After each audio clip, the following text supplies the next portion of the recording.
All right, I'm here with David Azizi from the law offices of David Azizi, and today we're going to discuss something that is very popular with the younger demographic in Los Angeles and throughout California, and that is looking at a cell phone while driving. This has become a huge problem, such a big problem that there are nationwide campaigns to put your phone away, to not text and drive, to avoid any type of phone use.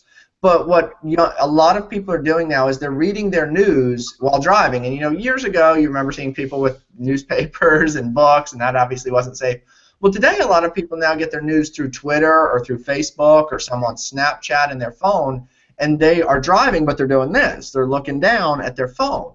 Now, the problem is, as David will explain, is you don't really know how often they're looking at their phone, but with a timestamp, if they're tweeting or if they're Facebooking, there's a timestamp. So, David, if someone's using their phone, what is the process when it comes to a personal injury case and you needing proof that that was the cause of the accident?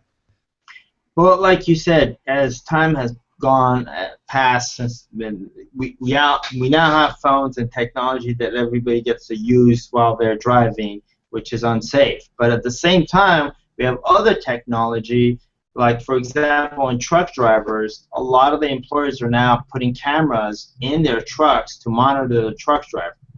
Probably not for purposes of seeing what they're doing if in the event of an accident, but also just to check up on their employees and see what they're up to. But in our favor, it sometimes can be used to establish that the person was not acting like they should as a safe driver. So a lot of times we've had cases where the truck driver is driving down the freeway or the road, and they get the urge to look at their cell phones. And in fact, we've had cases where you'll see the truck driver's literally got his vision off the road. He's looking totally at his phone and just got the on the wheel, looking at it, flipping through it, Facebook or Twitter or Snapchat, you name it, all these social medias. And next thing you know is you see them realizing, uh-oh, I'm getting close to another vehicle, pedestrian, or you name it, and you see it in their face. All of a sudden, like the reaction, and sometimes they use vulgar language, and then boom, they get into an accident, they cause an accident.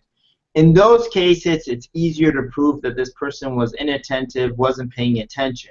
Some of the harder cases is, like you said, private vehicles. They don't have video cameras in their cars, then nobody's recording it.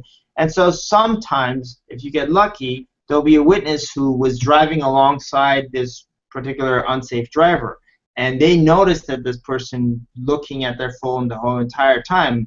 And I think I had one case where the guy said, look, I was right next to him. I noticed him. He was being unsafe, and I said to myself, this guy's going to get into an accident. Next thing you know, boom, he rear-ended another car. So that's another way that is helpful. Some other ways that I've been able to utilize, and you got to take into consideration the extent of injuries, because we can hire experts or investigators to look and find some ways of proving that this person wasn't paying attention.